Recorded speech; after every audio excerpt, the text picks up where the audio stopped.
안녕하세요. 책 읽어주는 여자 에젤 강미경입니다. 소설가 정연희님은 양화진, 내 잔이 넘치나이다 같은 은혜로운 작품을 쓰신 분이죠. 그런데 하나님을 만나기까지 사망의 음침한 골짜기를 지나오셨다고 합니다. 나는 어떻게 예수님을 만났는가 중에서 들려드릴게요. 내가 태어나는 순간 어머니는 따림을 앓자 눈물을 흘리며 비탄에 빠지셨다. 나를 낳기 몇 개월 전 금지 오겹 같았던 아들을 잃으신 것이다. 할아버지는 손자의 이름을 지어가지고 찾아오시다가 대문에 인줄이 딸인 것을 보시고 그대로 돌아서 버리셨다. 나는 아들을 잃고 비통해하는 어머니의 태중에서 어머니의 슬픔을 함께 겪으며 허무와 죽음의 공포, 그리고 무력감에 상처를 입고 태어나는 순간 어머니의 눈물과 비탄을 만났던 것이다. 그 상처는 나를 병적으로 여리고 예민한 아이가 되게 했다. 나는 자라면서 끊임없이 헛헛해했다. 나를 감싸줄 포근한 그 무엇이 필요했으나 내가 걷는 길은 사막이었다. 부모 형제도 내게는 삭막한 존재였고 대학 공부도 이화여대 국문과에 들어갔으나 시들했고 3학년 재학 중에 동아일보 신춘문예 단편소설이 당선되어 등단했으나 미래는 더욱 불확실했다. 나 자신을 달랠 수 있는 길은 오직 글을 쓰는 것 한 가지 뿐이었다. 작가가 되었으나 그것은 헛된 이름이었다. 영혼의 눈은 맹인이었고 나의 인식 세계는 황무지였다. 나는 결혼이라는 인습에 손목을 잡혀 그것이 어떤 세계인지도 모르고 끌려 들어갔다. 내 결혼은 자기 기만일 뿐이었다. 나는 내가 누군지를 몰랐다. 나의 가치를 알 길이 없었다. 하나님을 인정하지 않았으니 창조의 섭리와 존재의 의미, 곧 하나님의 사랑으로 지어진 하나님의 자녀라는 것을 알 수가 없었다. 나는 영혼이 도통 눈멀고 귀먹어 있었다. 창조의 섭리가 아니고는 존재의 고귀함을 알 길이 없고 내가 예수 그리스도의 십자가 죽음을 통해 엄청나게 값이 치러진 존재라는 것을 모르니 나 자신의 존귀함도 타인의 존귀함도 알 까닭이 없었다. 겸손도 사랑도 없는 우리 관계는 서로 피차 인격을 파괴했고 삶을 부패시켰다. 나는 이혼을 간절하게 원했고 막상 가정이라는 굴레를 벗어나고 보니 나를 의탁할 곳은 아무데도 없었다. 나는 미친 듯이 일을 했다. 헛된 이름을 걸고 나를 팔기 시작했다. 글을 써서 파는 일, 방송에 나가서 말을 파는 일, 강단에 서서 사람을 가르치는 일까지 그저 닿는 대로 일을 했다. 그러나 그 어느 것도 헛되고 헛되다는 느낌은 보랏빛 죽음의 그림자를 낳기 시작했다. 홀로 세계 곳곳을 누비며 여행도 했고 글도 썼으며 닥치는 대로 무슨 일이든지 해냈다. 의도적으로 일에 미칠 수밖에 없었다. 겉으로 보면 제법 요란해 보였다. 그러나 나는 하루에도 2번씩 절망과 허물을 껴안고 죽는 여자였다. 아침이 시작되는 것이 나에게는 절망이었다. 그 하루를 살아낼 일이 캄캄하고 무서웠다. 낮을 빛 갚듯이 치르고 나면 이제는 밤을 맞을 일이 공포였다.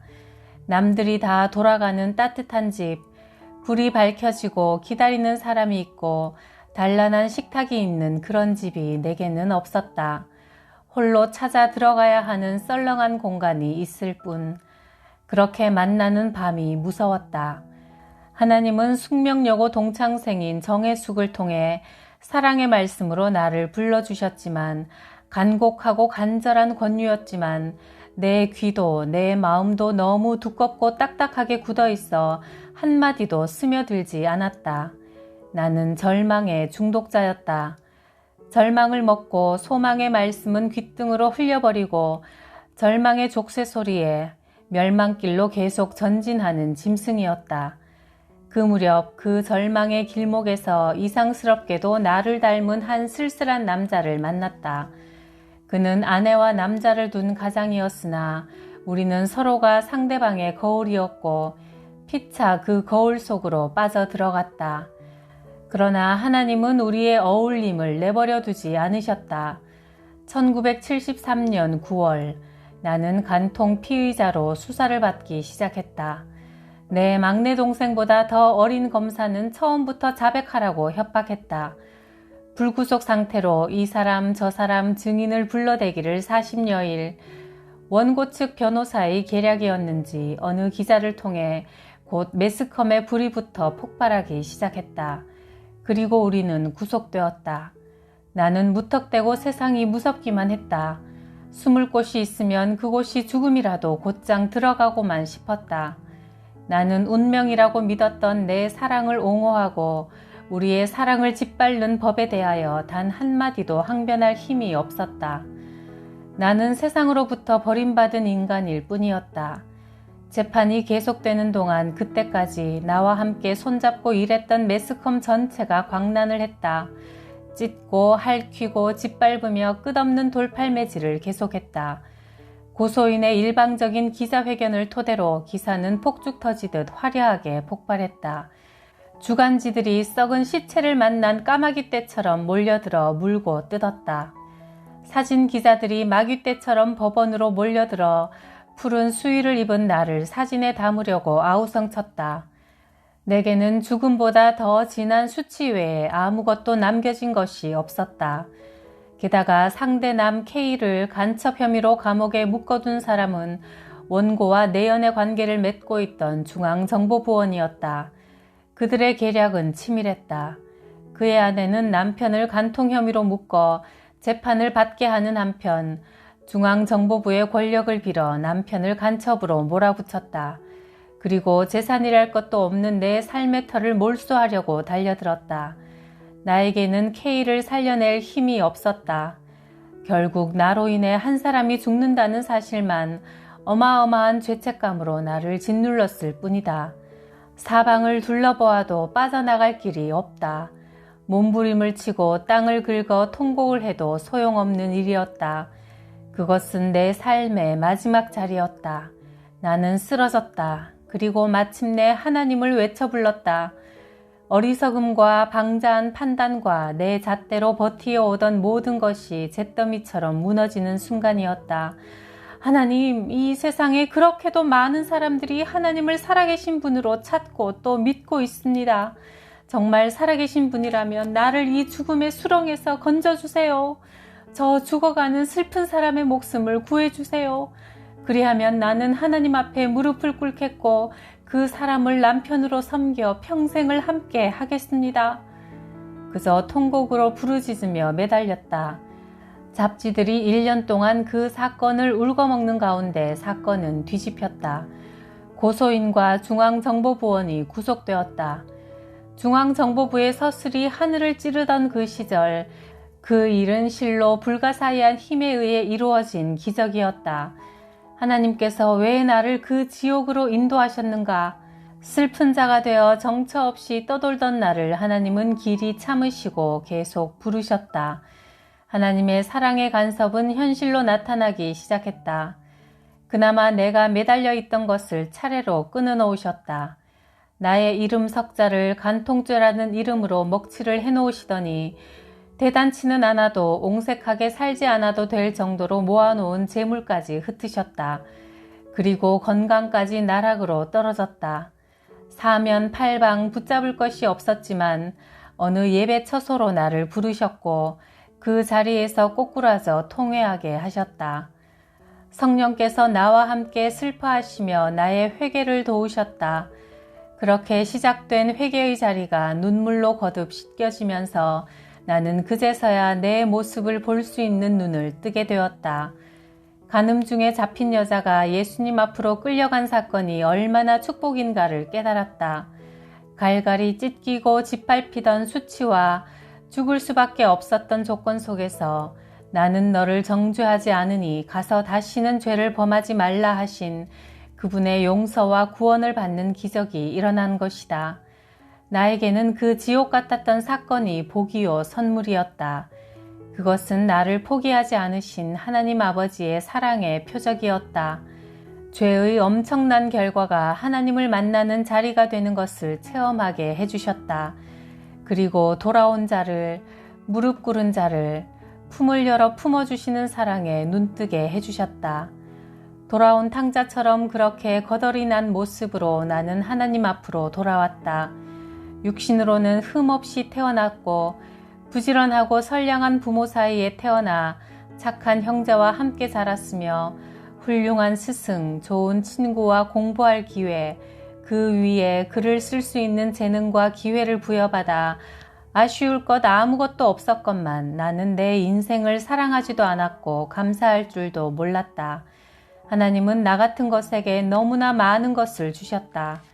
그러나 그 어느 것 한 가지도 감사할 줄 몰랐다. 감사의 소경이었으니 그 모든 것을 헛되이 탕진하고 거덜을 내고서야 아버지의 부르시는 음성과 손길에 이끌려 돌아온 것이다. 주님께 대한 나의 첫사랑은 온통 눈물뿐이었다. 찬송도 눈물이요, 기도도 눈물이요, 말씀도 눈물이요, 예배도 눈물이었다. 기뻐서도 울었고 감사해서도 울었고 내 죄가 너무 부끄럽고 아파서도 울었다. 내 눈물로 십자가에서 상하신 주님의 전신을 씻겨드리고 싶을 만큼 그렇게 두고두고 눈물을 끊임없이 흘렸다. 하나님께 서원한 대로 1975년 세례를 받고 세례식과 함께 K의 아내가 되었다. 그렇게 눈물길로 이어진 교회에 반년쯤 다닐 때 사소한 일로 남편이 원망스럽고 미워졌다. 어둠이 독한 연기처럼 내게 스며들기 시작했고 평화가 깨어졌고 영혼이 깊이 침체하기 시작했다. 그런 상태로 남편의 출장지 운천에 따라갔다. 1978년 5월 주일 과속으로 달려오는 버스를 피하려다가 내 차는 옆에 있는 고목나무를 들이받으며 박살이 났다. 입으로 피를 쏟으며 운전대에 고꾸라졌으나 정신은 깨끗했다. 서울 순천향병원에 도착한 지 하룻밤 사이에 배가 무섭게 부어올랐다. 수술실에서 배를 열어본 결과 12지장이 2군데가 끊어지고 췌장이 파열되었다.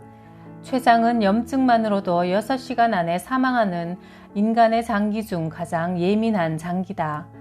수술 5시간, 병실로 검은 리본이 달린 조화가 배달되어 왔다. 이미 죽었다고 세상에 소문이 난 것이다. 의식이 돌아왔으나 생존 그 자체가 내게는 공포였다. 30cm쯤 찢어진 오른편 옆구리의 수술자리에서는 끊임없이 진물이 흘러내려 두꺼운 패드를 쉴 사이 없이 적셔냈다. 타붙는 갈증과 진물 쏟음, 영혼의 캄캄함과 육체의 쇠잔, 절망할 기력조차 없는 무력한 상태였다. 내 목숨은 공포에 질려 있었다. 내 몰골은 살아있는 사람이랄 수 없을 만큼 참혹해져 갔다. 문득 예수님을 떠올렸다. 마지막 순간에 십자가 위에서 창에 허리 상하시고 물과 피를 쏟으신 그분을, 오 예수님, 오늘 나의 이 처참한 모습은 나의 죄로 인한 거지만 이 사건을 통해 주님을 뵙게 하시니 감사합니다. 옆구리로 물을 쏟으시며 창에 허리 상하시며 나를 구원해 주신 주님을 기억하게 하시니 감사합니다. 그것은 말이 되어 나오지도 못했던 내 마음속의 절규의 기도였다. 그러나 그 기도를 하는 순간 동시에 내 영혼은 하나님의 음성을 들었다. 두려워 말라, 내가 너와 함께함이니라. 놀라지 말라, 나는 너의 하나님이라. 나는 그 말씀이 이사야 41장 10절에 기록되어 있는 말씀인 것을 나중에서야 알았다. 그 이후 어둠이 변해 광명이 되고 죽음이 변하여 생명이 된 존재의 변화가 일어났다. 공포가 사라졌다. 살아계신 하나님의 말씀 안에서 나는 새롭게 태어난 생명이었다. 사고 당시 운전대에 얼굴을 들이받쳐 앞니 하나가 뽑혀나갔고 위쪽 앞니 6개가 뿌리채 흔들려 그 이를 다 잘라내는 수술을 해야 할 지경이었다. 윗니 가운데 대문니 하나는 2mm 남짓 흘러내려 인상을 아주 망가뜨렸고 흉하기 짝이 없는 몰골이 되었다. 치과에서는 뿌리가 다 흔들리고 늘어져 있으니 잘라내는 수술을 하고 새 이를 해넣어야 한다고 했다. 그러나 나는 나를 만나주신 하나님께서 고쳐주실 거라는 굳건한 믿음으로 하늘산 기도원으로 올라갔다. 그때까지 나는 기도원에 다녀왔다는 사람조차 만나본 일이 없었다. 그러나 첫날 저녁 예배는 고역이었다. 북치고 찬송하며 소리소리 지르며 통성기도라는 것을 하는데 이 자리는 내가 올 곳이 아니다. 나는 이렇게 예배드리는 사람들하고는 다른 사람이다. 이 무슨 경건치 못하고 교양 없는 사람들의 광란이란 말인가 하고 돌아갈 궁리만 했다. 그런데 숙소로 돌아와 무릎을 꿇고 엎드리자마자 네가 크고 광채나는 아름다운 구슬이 되고 싶으냐 하는 말씀이 나를 가로막았다. 나는 크고 광채나는 구슬이라는 것만 좋아서 낼름 그런 구슬이 되고 싶다고 대답했다. 그러자 나는 오늘 저녁에 그 예배를 작지만 아름다운 구슬 꾸러미로 받았느니라 하시는 게 아닌가. 나는 그 예배 자리에 처음부터 끝까지 함께 있었지만 예배를 드린 자가 아니었다. 그러나 북치고 손뼉치며 찬송하고 부르짖어 기도했던 그들의 예배를 하나님은 아름다운 구슬 꾸러미로 받으시면서 나를 함께 받아주신 것이다. 나는 나의 교만을 보고 당황했다. 그리고 주님 머물겠습니다. 돌아가지 않고 4박 5일의 이 집회에 착실하게 참석하겠습니다. 하고 기도했다. 그러나 하루 4번 있는 집회에 나는 맨 뒷자리에 앉아 구경하는 자가 되어서 은혜 받은 사람의 간증, 안수기도, 방언하는 사람, 통회하며 회개하는 모습, 입신하는 사람 등 그 모든 것이 기이하고 우스워서 실컷 웃었다. 나흘째가 되었다. 내일이면 돌아가야 한다. 나흘째 되는 오전 11시 집회 때 나는 비참한 심정이 되었다. 나는 무엇하러 이곳에 왔더란 말인가. 모든 사람이 은혜 받고 기뻐 뛰기도 하고 통회 자복한 뒤 은사를 받기도 하며 모두가 하나님 앞에서 어린아이 같은 모습들인데 나는 왜 이렇게 맹숭맹숭한 방관자의 자리를 지켜야만 하는가. 나는 처음으로 앞자리로 나아갔다. 그리고 내 한심한 모습을 들여다보았다.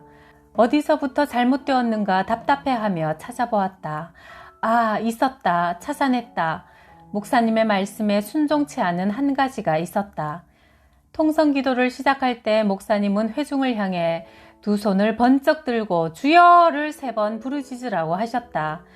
그러나 그때마다 나는 가장 얌전하고 교양 있는 여자가 되어 모두가 한 목소리로 기도원 천장이 날아갈 듯 부르짖는 그 속에서 홀로 무릎 위에 두 손을 얌전히 모으고 착 가라앉은 목소리로 들릴 듯 말 듯 주님을 불렀던 것이다. 그러나 이제 나는 급했다. 목숨이 걸려있다는 느낌이 들었다. 그러자 문득 해산하는 고통으로 부르짖으라. 그러면 주께서 너를 건지실 것이다 하신 미가서 4장 10절 말씀이 떠올랐다. 해산하는 고통은 죽음과 같은 것이다. 그것은 자기 포기의 심정이다. 그래, 죽자. 죽는데 수치가 어디 있고 자아가 어디 있으랴. 통성기도를 알리는 종소리를 듣는 순간 나는 눈을 질끈 감았다. 그리고 두 손을 한껏 치켜들었다. 그것은 자기 포기와 함께 하나님을 찬양하는 내 절대적인 표현이었다. 주여! 태어난 이래 최초로 터트린 절규였다. 목숨을 걸고 나를 내어 던지는 마지막 자리였다. 그 한 번의 부르짖음에 세상과 나는 간 곳 없어지고 그 자리에 꼬꾸라졌다. 오장육부를 갈갈이 찢어내는 아픔의 통회가 시작되었다. 물 쏟듯이 쏟아졌다. 눈물, 콧물, 침, 땀, 전신이 물이었다. 끝없는 무지 속에서 교만에 교만으로 똘똘 뭉쳐졌던 나. 회개할 줄 모르던 나의 두껍기 짝이 없던 교만의 껍질이 깨어지고 그 안에 들어차 있던 온갖 더러운 것을 쏟아놓게 하시고 씻어주시는 자리였다. 집회가 언제 끝났는지 알 수 없었다. 사람들이 나가느라고 나를 툭툭 걷어차고 밟고 하는 바람에 정신이 들었다.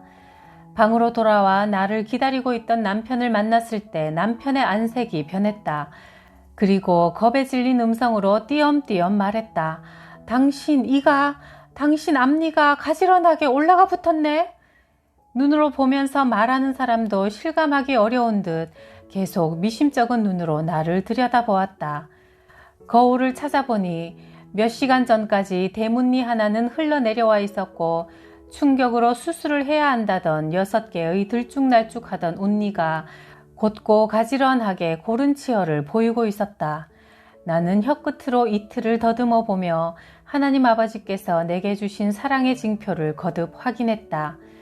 하나님은 내 영혼의 비늘을 그렇게 벗겨주시고 믿음의 눈으로만 볼 수 있는 하나님 나라의 비밀과 기적을 보여주셨다. 주를 향한 내 믿음과 사랑의 순례길은 그렇게 시작되었다. 그러나 그 후로도 때마다 넘어지고 수렁에 빠져 허덕이며 위급할 때는 외쳐 주님을 찾고 위험을 모면하면 또 해이해지곤 했다. 그래도 주께서는 그때마다 다시 일으켜 주시고 손잡아 주시며 나와 동행해 주고 계신다. 이 땅에서 안고 있는 연약함이나 이 땅에서 겪는 어떤 고통도 하늘나라에서 누릴 절대 평화의 값이요 주님과 함께할 사랑의 값임을 믿게 하시니 감사할 뿐이다.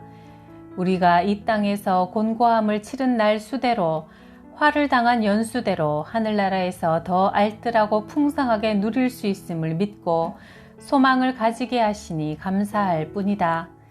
못나고 이지러진 것을 아름답게 다듬어 사용하시는 주님, 저는 주님의 것이니이다. 사망의 음침한 골짜기를 지나면 하나님을 만나는 푸른 초장이 펼쳐져 있는 것 같아요. 나를 간절히 찾으면 만나주겠다고 약속하신 하나님을 모두 만나시길 바랍니다. 구독, 좋아요, 댓글이 저에게는 푸른 초장입니다. 감사해요.